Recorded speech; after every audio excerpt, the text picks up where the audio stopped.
Man, I'm running so late with these videos again. いいじゃないですか? Well, I guess for the history books, it's as good of time as any to finally mention the anime I recommend of spring 2022.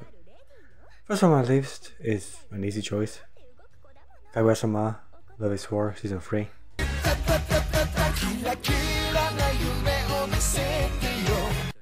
Damn, this show gets better and better with each season. Now we have quite a fun journey to follow. This is about a game of love between the petite and slender Kaguya and Miyuki, the student council president. While Kaguya is an aristocrat with a lot of money and social status, Miyuki has more humble origin, but he managed to get the highest position in the academy, therefore he's a worthy candidate for her white-tie ass. Eh? I like the black uniforms, they look like imperialistic military students. The girls' attire even seem kinda religious. Nothing is more erotic than pure maidens willing to get nasty. However, Haika is a proper lady, and she wants a capitulation from Miyuki. She wants him to confess his love to her, and therefore they enter a war of love to force the other to admit their feelings. The first one who confesses loses and becomes subject to the other. A fun enough premise. It is kinda ingenious how the show managed to keep this shtick alive for more than 30 episodes. The concept never gets old, and anime finds a way to make it engaging and fun with each scenario. The third season has reached peak entertainment value, when our cast of characters have decided to rap their feelings out. Chika is the most attractive girl from the show, also the embodiment of a dumb, cheerful bimbo. Naturally I prefer slender brunettes. However, I have to acknowledge Chika has the best body and the more pleasant personality. She's a total moe character, intelligent but clumsy and immature, with energetic behavior and thirst for intrigue and secrets. I also like the running gag how Miyuki is completely untalented when it comes to arts.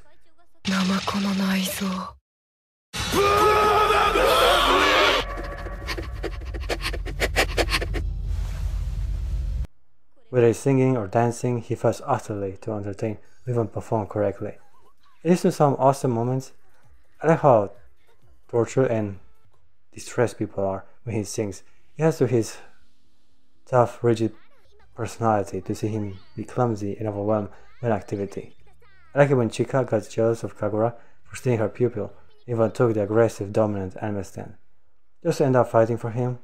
What a stud, to have a girl with huge bouncy balls like Chika and a slender white, impressive waifu like Kaguya fight over your attention. Also, Miyuki has a sister. Luckily, we get some interest tension. The content is tamed, we only get some close interactions between them, no real romance, but still, I can see why she's using her fate to push him away. It implies physical contact. I'm too much of an anime fan now to notice subtleties. Best part of the whole series is when they rap, especially Chika rap. And that was good. That was goddamn amazing lyrics.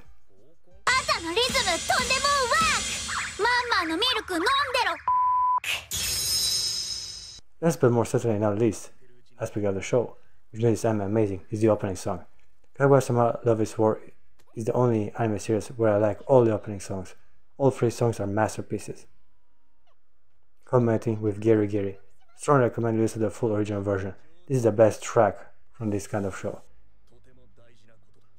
It adds finesse and a drop of style to bring a romance to life. The first song was amazing. Second opening was also pretty damn good, but Geri Geri is the best. It's one of the best anime openings of all time. It's perfect for what they're showing bodies.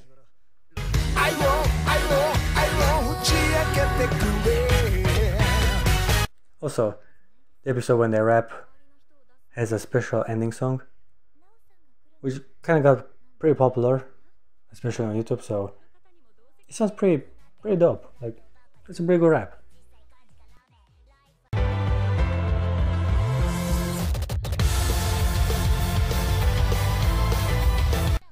It's Alive 4, hell yeah! I've been waiting for the show for a few years now, and we finally get a fourth harem anime with 4 seasons.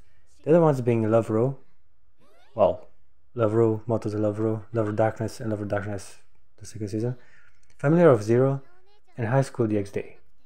Man, the art style has changed a bit. I prefer the original one, but hey, more Kurumi is worth any sacrifice. Right now Koto seems to get more popularity, But for me, Kurumi will always be number one, followed closely by Origami. Kurumi is a mean brunette yandere with red eyes, exactly my type. Similar to Yumeko Jabami, while Origami is an assertive whore to take any kinky depraved action for Shido's attention. Not since Love Rule, we had so many girls to choose from. I also like the Tempest sisters, Kaguya and Yuzuru. I prefer Kaguya because of her more eccentric personality. And she's also voiced by Brittany Karbowski. Anyhow, Shido has to get even more girls in his harem. This time we have a Spirit, which only likes 2D characters. Well, I guess we gotta get creative and find a way to trick her into loving a manga version of Shido to fully accept him as a person in her real life. Well, I guess having an obstacle isn't that much of a surprise considering how protagonist had to disguise as a girl to win over a lesbian in the second season. So yeah, the show does have, or rather, it does a good job in keeping all these girls relevant and fun. However, I don't like the witch one, and you know, the witch, the one that transforms into a child, and Yoshiro. Considering porn sites, Yoshiro is the best girl, but for me, she's a bit too silent. I prefer Origami, who goes in the offensive and makes Shido grab her boobs on purpose. An archetype used even in more serious shows, like SEO or Parasite. It's mixed upside down by having Origami be the girl who makes the move on him. By the way, Fairy Tail also has a boob grab between Natsu and Lucy in the final season, and Grey and Juvia around the 24th episode. Yeah, I used to make videos about this cliche, but now I'd rather talk your ear off about some anime. Well, right now you're on top of me. Me too! Didn't even realize you were here. Please stop groping me. She's just a bit too bland to make the harem dynamic. Other shows like Tsugumomo or High School DxD or Tsumo System of the Devil have protagonists who can actually fight and willingly enjoy the estrogen paradise around him. Shido does save the world by making out with girls. Damn, I wish I had that job. However, I wish he was a bit more relaxed and perverted than the guy from Trinity 7. Anyhow, I like the weird voice intonations of the new otaku spirit. She's hot as hell, with a nice white slender body. Also, I love how she pronounces the word shonen. Makes her feel more experienced and mature as to her allure of a seasoned woman. I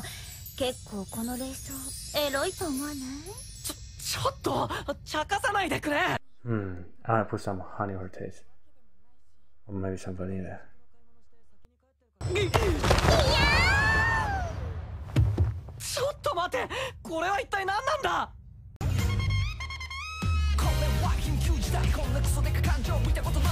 Love after world domination. This was unexpected but welcome surprise of an anime. Again, romance is the front of the show, and I really enjoyed the premise. We have a weird version of Power Rangers and some bad guys who attack all of a sudden, and then retreat after engaging forces with the heroes. The spin on the premise is that the main Power Ranger guy, the dude in red, who is called Fudo Aikawa, is actually in love with one of the main female generals of the opposite team. Her name is Tetsumi, a blonde bimbo with blue eyes and a rockstar body. We get some nice shots of her tights and white beautiful ass.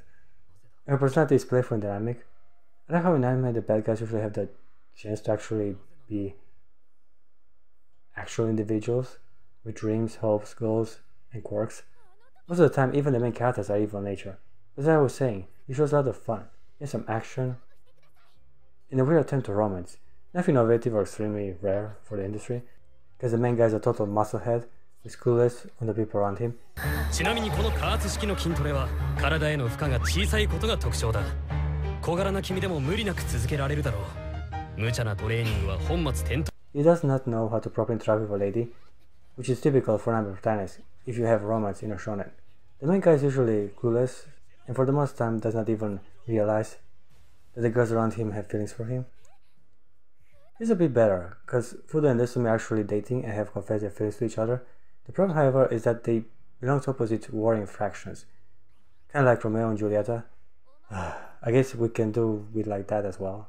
I like Desumi in her evil combat uniform. The skull really makes her cute, and Fudo is completely jacked. Having an attractive male protagonist who is in great shape is also a good sign, especially if you're dealing with a bit of romance as well. You gotta give the ladies something to stare at, since his personality is boring and whack. A harem is indescribable, Now this show is a bit weird. A lovely girl who does not talk much hangs out with a dumb mushead from her class. Well, I guess I understand the dynamic. This is the type of slice of life show where not much happens if you... if you really like the characters and the relationship, you'll enjoy it. Sadly, it's not my cup of tea. I have nothing against the concept, and I still regard it as a prominent and interesting story of the spring. But the comedy is a bit too simplistic for me. I don't like the dumb clueless protagonist. He's a bit too shallow and boring. The girl deserves something better, to interact more efficiently and actually make some real entertainment and funny scenarios. Don't Bully Me Miss Nagatoro had a perfect balance of a believable protagonist and a mean waifu to tease and bother him, resulting in one of the best romance anime of this date. Here, it's more or less a bunch of sketches jammed together. Again, if you like these people, you will enjoy the show. The art style is okay and the pacing is fast enough to make you engaged, to keep you engaged. The greatest demon lord is reborn as an nobody. Well, unlike most people on the internet, I kinda like isekai. I enjoy this type of shows. Being reborn in another realm, it kinda gives the protagonist another chance to live his life the way he wanted. The experience of his previous boring adult self into the body of a young female or male. That sounds like a pretty sweet deal to me. To put that skill and knowledge to good use and not make stupid mistakes like in the previous one. In this case, we have a typical protagonist, brunette with red eyes, kinda gives away his true identity. If you ask me, I wanna give up power and sweet ninja while stuck on ties, just to be one of the people and make some friends. He had everything in his castle, power, wealth, and hot bitches. Well, I can see he had a blonde lily and a tall succulent Taimani ninja girl. She even has cat ears. Dude, she has cat ears. My greatest wish can never be fulfilled. There is no longer any enemy left standing with the strength to fell me. Dude, she has cat ears. While her tusks are exposed, revealing beautiful female flesh. Man. Why give up on this predators? I'll be busy. Okay, I can't do it. I gotta skip this part. But nonetheless, he starts life anew and makes a female friend. But as long as he gets to fuck her, I guess it's worth it.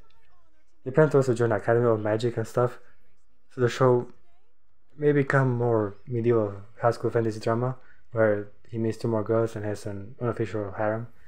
Okay, the trouble of being a child might be worth the booty and the titties to get from these underage girls, I guess. Always knock! Especially as a woman in her prime! I was just thinking, let's join the Academy of Magic. It's also... Shikimori is not just a cutie. The show has some potential. They don't really like the girl, and the protagonist seems decent enough to work with. As far she is defending him from obstacle and acts like a loyal wife to him, I guess I might watch the show for the cute waifu. But I prioritize anime, and as of now, I mentioned that's a valuable addition to the spring anime of this season. Demon Girl Next Door Season 2 is pretty good of a choice as well. I love the first season, and this new entry seems to be keeping the good work as well. Shamiko is a clumsy, adorable girl, and the fact she is also a demon only adds to her cuteness. Comic Can Communicate also gets a shout out. The first season was one of the best anime of the last year, so I'm really glad we have a second entry. Komi is fun, hot and voluptuous, as always. Also, she interacts brilliantly through her body language, one of the best waifus of this year for sure.